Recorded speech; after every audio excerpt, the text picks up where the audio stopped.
This week, Germany was shaken by an extraordinary and unsettling development ahead of the local elections in North Rhine-Westphalia. Reports confirm that 7 candidates from the far-right Alternative for Germany, or AfD party, died in the weeks leading up to the vote on September 14, 2025. 4 of them were main candidates and 3 were reserves.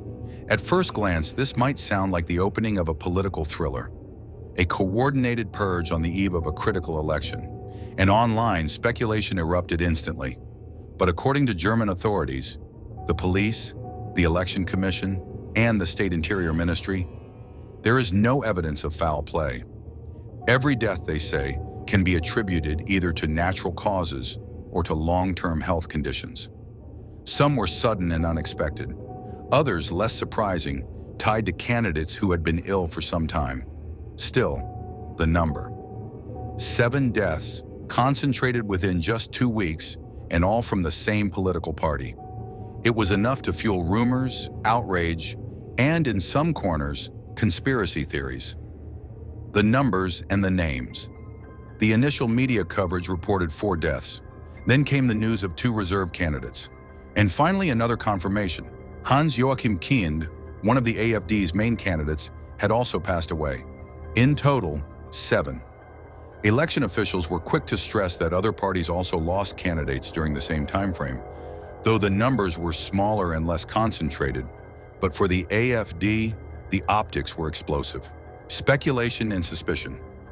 Why did suspicion spiral so quickly? Partly because of the timing, partly because of the AfD's controversial status in Germany, and partly because of comments made by prominent figures.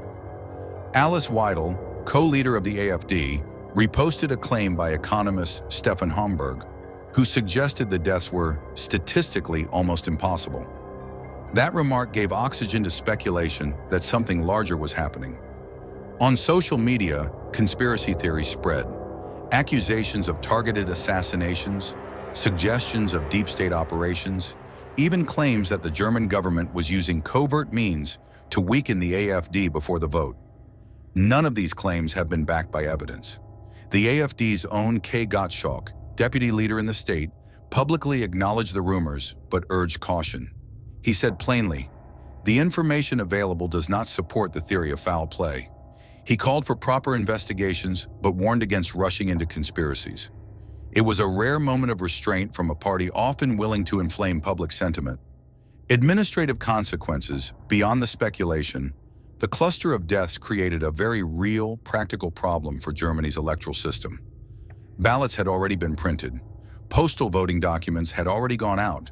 With multiple candidates suddenly deceased, those ballots were invalidated. Election officials had to move quickly to reprint ballots and reissue postal votes to ensure the election could proceed fairly. This was not a minor logistical issue. North Rhine-Westphalia is Germany's most populous state, with nearly 18 million residents. To keep the September 14th election on track required fast action, coordination, and no small amount of public reassurance. It underscored how even unexpected, unrelated deaths can ripple outward into major administrative challenges when they strike the political process. The AfD in context. To understand why this story has caught so much global attention, we need to place it in the broader political context. The Alternative for Germany party surged to become Germany's second-largest party in the federal elections of February 2025. This was a dramatic shift in German politics, and one that unsettled the country's political mainstream. The AfD has long been accused of harboring extremist views. In fact, Germany's domestic intelligence service has classified the party as a right-wing extremist organization. That designation, however, is currently under legal appeal, and its enforcement has been paused. Meanwhile, the AfD has gained international allies. Elon Musk has publicly endorsed the party's policies, casting it as a force resisting globalism and defending national sovereignty. Musk's support elevated the AfD beyond Germany's borders, giving it attention in the US, across Europe, and within the global populist movement. So when 7 of its candidates die in quick succession, even if by coincidence, it's more than just a local story. It becomes a flashpoint for deeper anxieties about democracy, about legitimacy, about the trustworthiness of institutions. Perception versus reality. The official line is clear. These deaths were unrelated. But in politics, perception often matters as much as reality. For AfD supporters, this cluster may reinforce their suspicion that the system is stacked against them. For critics, it may serve as another reminder of the party's volatility and the dangers of conspiracy-driven narratives. Either way, the incident highlights a crucial truth. In an age where information moves instantly, clusters of coincidence quickly become weapons of narrative. And once suspicion takes root, it's nearly impossible to uproot it with facts alone. What comes next? The elections in North Rhine-Westphalia went forward as planned on September 14th. Ballots were reprinted, votes were cast, and the political machine kept turning. But the AfD will undoubtedly use these deaths as part of its ongoing narrative. A story of persecution, of improbability, and of being the underdog fighting against entrenched powers. For German institutions, the task now is twofold. Continue to reassure the public with transparency and accountability, and continue to navigate the broader political storm that the AfD represents.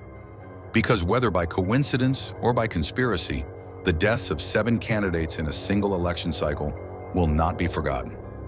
They will live on in speeches, in headlines, and in the endless churn of speculation online. The AfD entered 2025 as a rising force, propelled by discontent and disruption. But the sudden loss of 7 of its candidates in just 2 weeks underscores how fragile and unpredictable politics can be. Germany insists there was no foul play, yet suspicion lingers. And in politics, suspicion is itself a powerful weapon. Stay informed on the world's shifting power. Subscribe to the Watchtower Report, where strategy meets reality.